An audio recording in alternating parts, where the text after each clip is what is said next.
स्वागत है दोस्तों। मैं धनवंत सिंह अपने YouTube channel DCS Dhanvant computer skills पर आप सब लोगों का स्वागत करता हूं। सबसे पहले आप सब लोगों से निवेदन है कि आप मेरे चैनल को सब्सक्राइब करें, वीडियो को लाइक करें, शेयर करें, बेल आइकॉन पर प्रेस करें ताकि आने वाले समय में मेरे नई वीडियोस आप तक पहुंच सकें।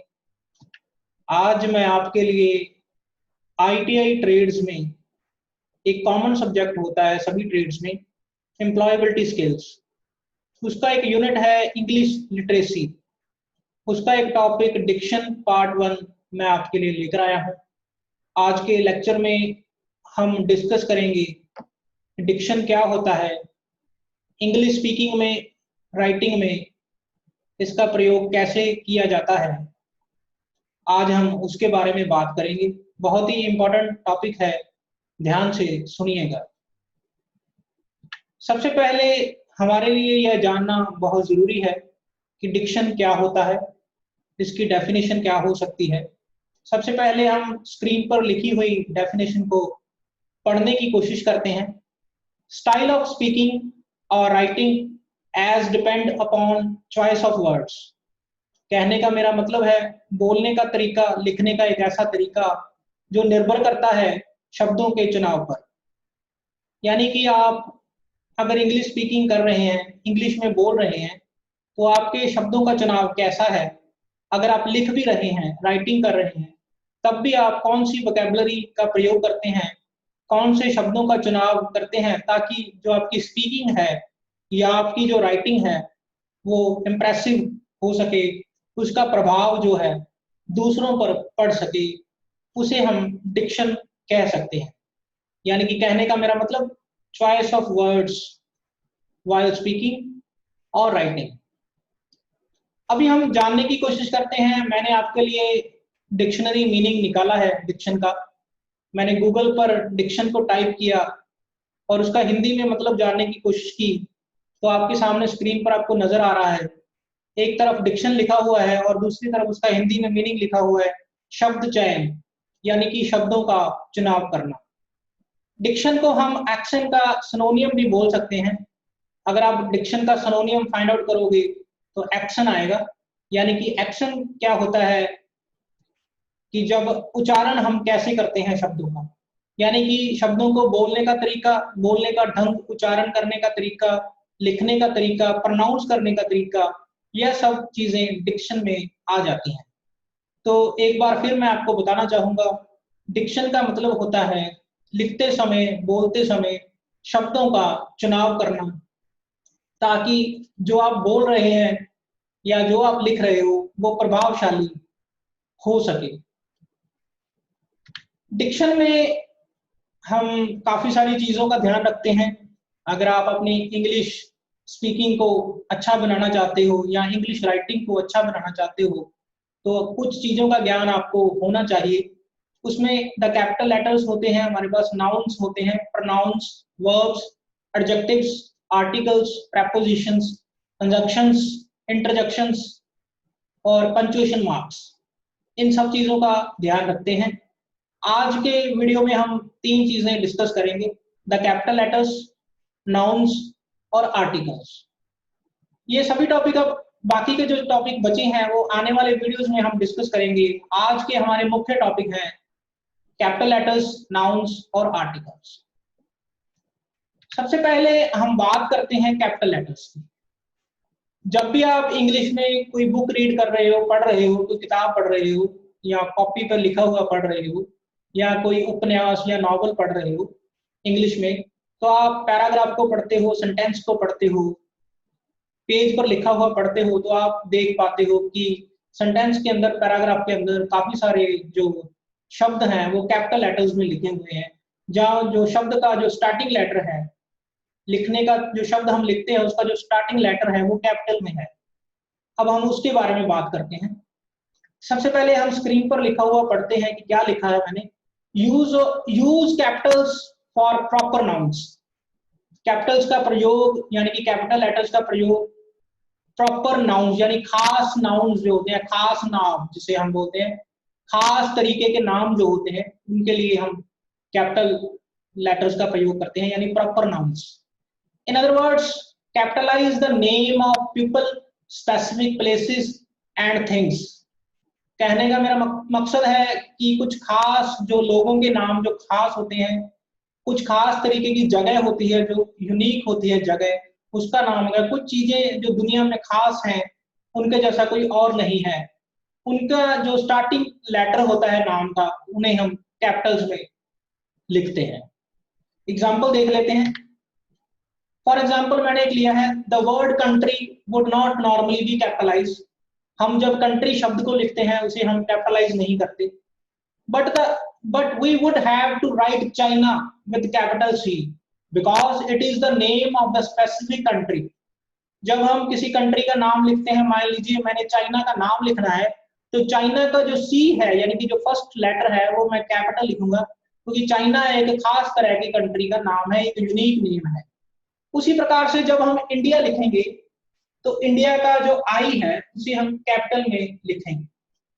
उसी प्रकार से आप पाकिस्तान लिखते हो, रशिया लिखते हो, या किसी भी देश की कोई कैपिटल लिखते हो, उनका नाम हम कैपिटल्स में लिखते हैं। The first letter of the new sentence always be capital. कहने का फुल स्टॉप के बाद जब हम नया सेंटेंस लिखते हैं, उसका जो पहला अक्षर होता है वो भी कैपिटल में लिखा जाता है।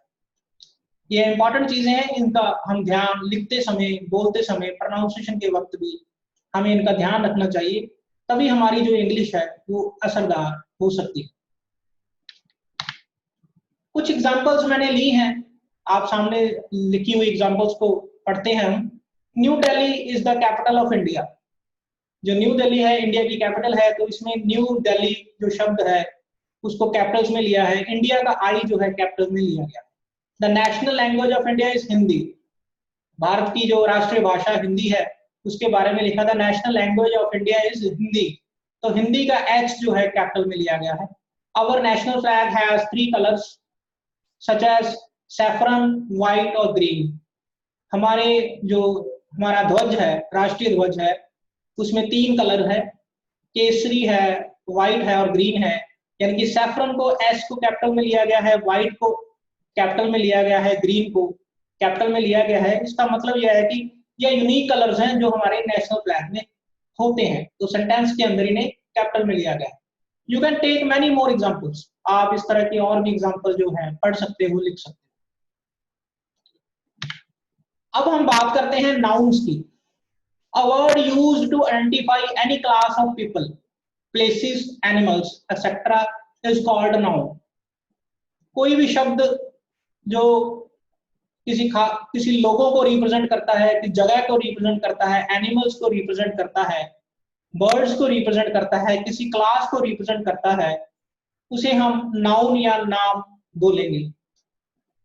It plays important role in diction. Nouns जो हैं डिक्शन में इंपॉर्टेंट रोल प्ले करते हैं। अब हम बात करते हैं नाउन्स कितने प्रकार के होते हैं। टाइप्स ऑफ नाउन्स हमारे पास 2 प्रकार के नाउन्स होते हैं, कॉमन नाउन्स और प्रॉपर नाउन। यानी आम नाउन्स जो यानी कि आम शब्द होते हैं, और प्रॉपर यानी कि जो खास होते हैं। 2 प्रकार के नाउन्स हमारे पास होते हैं, कॉमन और प्रॉपर।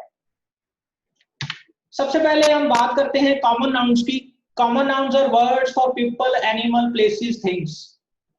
आम लोगों के लिए प्रयोग में किया जाने वाला शब्द, एनिमल्स के लिए प्रयोग में लाया जाने वाला शब्द, प्लेसेस के लिए, थिंग्स के लिए। सबसे पहले हम बात करते हैं पीपल की।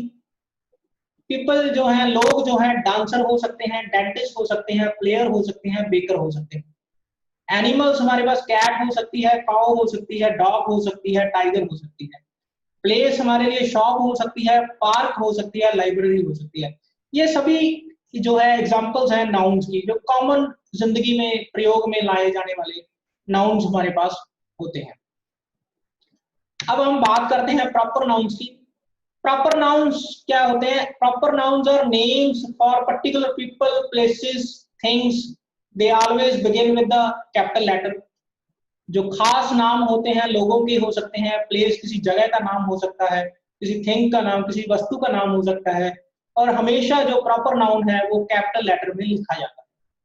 Your own name and the name of your friends are proper noun too. आपका नाम आपके दोस्तों का नाम भी प्रॉपर नाउन में आ सकता है, उस जगह पर आप उसे प्रयोग में ला सकते हैं। The name of the countries and their people are also proper nouns. देशों का नाम, देशों में रहने वाले अलग अलग लोगों का नाम जो होता है, उनकी जो कैटेगरी होती है, वह भी प्रॉपर नाउन में आती है। प्रॉपर नाउन की कुछ और एग्जांपल्स मैं आपको बताता हूं। The name of the towns, cities, buildings, landmarks are proper nouns. The name of the weeks, months of the year, name of the days of the week and month of the year. कहने का मेरा मतलब है, हफ्ते में जो दिन के नाम होते हैं, संडे मंडे हम प्रयोग में लाते हैं। ईयर में मंथ के नाम होते हैं, जनवरी, फरवरी, मार्च, ये सभी प्रॉपर नाउन में आते हैं। The days of the week and month of the year. The name of the mountains, seas, river, lakes are proper nouns. किसी भी पर्वत का नाम है, समंदर का नाम है, किसी नदी का नाम है, लेक यानी झील का नाम है, वो भी प्रॉपर नाउन में आता है। The name of the festivals, some special events, holidays are proper noun too. कोई छुट्टी का दिन है, खास तरह की छुट्टी होती है, उसको रिप्रेजेंट हम प्रॉपर नाउन में करते हैं। फेस्टिवल को प्रॉपर नाउन में लेते हैं। कोई स्पेशल इवेंट हो रही है, उसको हम प्रॉपर नाउन में लेते हैं। अब हम बात करते हैं आर्टिकल्स की। आर्टिकल क्या होते हैं? Articles are the word that define a noun as a specific और अनस्पेसिफिक। आर्टिकल वो शब्द होते हैं जो नाउन को खास बनाते हैं और आम बनाते हैं जगहों, अलग अलग जगहों पर। यानी कि स्पेसिफिक बनाते हैं, पर्टिकुलर बनाते हैं और अनस्पेसिफिक बनाते हैं। आर्टिकल हमारे पास तीन प्रकार के होते हैं। तीन प्रकार के आर्टिकल हम यूज में लाते हैं इंग्लिश में। ए होता है, एन होता है और दी होता है। अब हम देखते हैं, इसका प्रयोग देखते हैं। सबसे पहले एग्जांपल हम लेते हैं। After the long day the cup of T tested particularly good. यानी कि आफ्टर द, देखिए आफ्टर के बाद दी का प्रयोग हुआ है। अ लॉन्ग डे, एक लंबे दिन के बाद। द कप ऑफ टी, यहां पर दी का प्रयोग हुआ है। पर्टिकुलरली टेस्ट गुड, यानी कि by using the article the we have shown that it is one of the specific day that was long and one specific cup of tea that tested good. यानी कि एक खास दिन है हमारे पास जो कि बहुत ही लंबा है, और उसी खास दिन में हमने खास तरह की चाय का इस्तेमाल किया है। तो इस प्रकार हम आर्टिकल का प्रयोग कर पा रहे हैं हमारे सेंटेंस में। अब हम बात करते हैं एन जो आर्टिकल होता है उसका प्रयोग कैसे किया जाता है। An is a indefinite article. यह एक इंडेफिनिट आर्टिकल है, इंडेफिनिट चीजों को रिप्रेजेंट करता है। An is used before the word beginning with vowels और वॉवल साउंड्स। एन का प्रयोग उन शब्दों के आगे किया जाता है जो जिनका पहला अक्षर जो है वो वॉवल होता है, या उस शब्द का जब हम उच्चारण करते हैं तो वॉवल साउंड प्रोड्यूस होती है। वॉवल के बारे में हमने डिस्कस किया था एम्प्लॉयबिलिटी स्किल के पहले लेक्चर में, आप मेरे चैनल पर उसको देख सकते हो। तो वॉवल शब्द से पहले या वॉवल कैरेक्टर से पहले एन का प्रयोग किया जाता है। एग्जाम्पल आप देख रहे हो, एन एप्पल, एन ऑरेंज, और भी एग्जाम्पल हमारे पास हो सकती हैं। उसके बाद हम बात करते हैं ए आर्टिकल की। ए इज इंडेफिनिट आर्टिकल, जैसे हमने एन को पढ़ा था, ये भी इंडेफिनिट है और इसका प्रयोग जो किया जाता है, A is used before the word beginning with consonants. ऐसे जो शब्द होते हैं जिनके आगे कंसोनेंट्स का प्रयोग होता है, यानी कि उन कैरेक्टर्स का प्रयोग होता है जो वॉवल्स नहीं होते। हमने पिछले लेक्चर में पढ़ा था कि हमारे पास इंग्लिश में 5 वॉवल्स होते हैं, ए, ई, आई, ओ, यू, ये वॉवल्स होते हैं। बाकी सारे जो कैरेक्टर्स होते हैं हमारे पास वो कंसोनेंट्स होते हैं। कभी कभार हम इंग्लिश में वाई को भी वॉवल कंसिडर करते हैं। अगर हम वाई को वॉवल कंसिडर कर रहे हैं तो वॉवल 6 हो जाते हैं और कंसोनेंट जो है 20 हो जाते हैं। अगर वाई को वॉवल कंसिडर नहीं करते तो कंसोनेंट्स जो है 21 हो जाते हैं। कंसोनेंट्स के आगे हमेशा ए आर्टिकल का प्रयोग होता है। एग्जाम्पल आप देख रहे हो, ए बैट, ए कैट, ऐसी को और भी कोई कई सारी एग्जाम्पल्स हमारे पास हो सकती है। उसके बाद हमारे पास होता है दी आर्टिकल, जिसे हम डेफिनेट आर्टिकल बोलते हैं। The word the is called definite article because it points to a particular definite thing, खास चीज की तरफ इशारा करता है दी आर्टिकल, और इसीलिए हम इसे डेफिनेट आर्टिकल बोलते हैं। एग्जाम्पल देखिए, the broken glass, the broken glass यानी कि ग्लास वो जो टूटा हुआ है। ग्लास तो हमारे पास बहुत सारे हो सकते हैं, मगर हम बात किसकी कर रहे हैं? द ब्रोकन ग्लास, जो टूटा हुआ ग्लास है उसकी हम बात कर रहे हैं। तो इस प्रकार हम दी आर्टिकल का प्रयोग करते हैं। मुझे उम्मीद है आज का लेक्चर आपको पसंद आया होगा। मुझे देखने के लिए, सुनने के लिए आप लोगों का बहुत बहुत धन्यवाद। अब अपने कमेंट्स मेरी ईमेल आईडी जो आपकी स्क्रीन पर आपको नजर आ रही है वहां पर छोड़ सकते हो। आने वाले समय में मैं डिक्शन के और भी पार्ट्स आपके लिए लेकर आऊंगा। मुझे सुनते रहिए, देखते रहिए। आप सब लोगों का बहुत बहुत धन्यवाद।